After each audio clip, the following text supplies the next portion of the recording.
We had frost last night here in Indiana. In the cold frame under the frost cover, there is some reddish and some lettuce still going pretty good. I need to get out here and do some watering.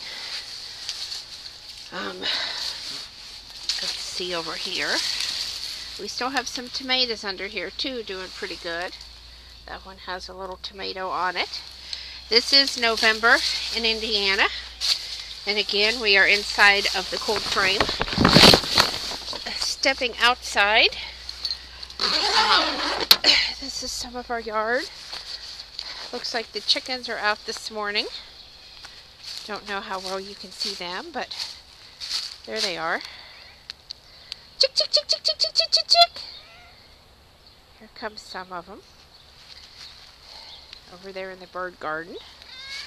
Okay, oh, we have Buddy the cat. Hello, Buddy. Okay, this is where the vegetable garden was for the summer. Everything's pretty well died back, as you can see. As I said, we had a pretty good frost last night.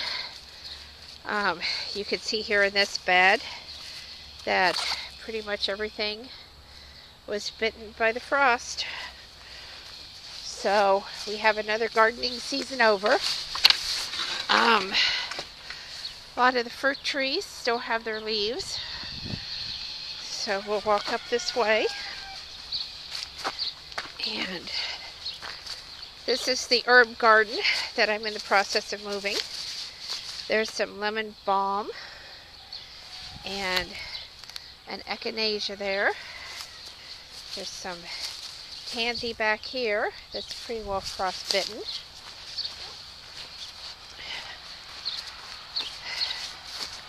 See, this is my red twig dogwood. Looks like the birds have eaten most of the seeds already. We're now entering the shade garden where the holly's looking real good. Can't wait till that grows. And the hellebores are looking real good. They'll be blooming here in another couple months.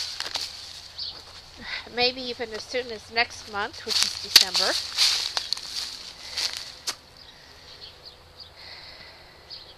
Takes several years for these guys to really start showing their stuff. These have been planted here about 6 years. And there's one of my evergreens. This witch hazel here has a few buds on it. It'll bloom in late winter. I have a witch hazel over here that typically blooms in February. This is Arnold's Promise over here, and I don't know if you can see the buds or not. There's an evergreen that Buddy's investigating. Just not a lot going on out here now. Most of it has died back for the winter. This is Daphne Carol Mackey, still looking good. That variegated foliage is just beautiful. This is a viburnum, and it has already started forming flower buds for the spring. And I have a mum over here in bloom, and this sedum has its dried seed heads on, looking really good. The grasses will remain for the winter to provide winter interest. This is actually a variegated privet hedge. I have plenty of privet back there, but as you can see from the drought this summer, they're not doing very well. I'm sure they'll pop out of it. This is a mum that has faded. So another sedum with dried seed heads on it. There is a cosmos that has managed to survive this long into the winter. This is a rose that actually has apple-scented foliage, and sometimes I collect the rose hips that I hope you can see to make jelly or rose hip syrup, or dry them to use a potpourri, and sometimes I leave them for the birds to eat during the winter, and this year I'm going to leave them and let the birds eat them. It's been a busy fall here, and I just haven't had time to get out here and do anything with them. So, but the birds will enjoy them for the winter. And as you can see, most things have gone to sleep. I need to do some weeding. That may not happen this winter. We'll just have to see.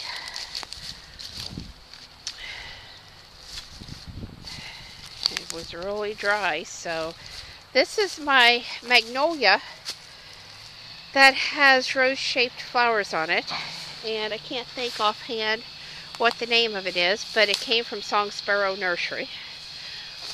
This is one of the brooms that has managed to live in the garden for several years. Again, you can see the frost on some of the plants. And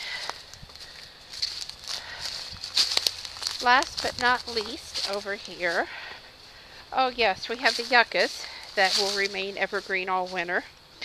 I really like those just because it's a spot of green in the garden. And we have the bittersweet that really looks good this time of year.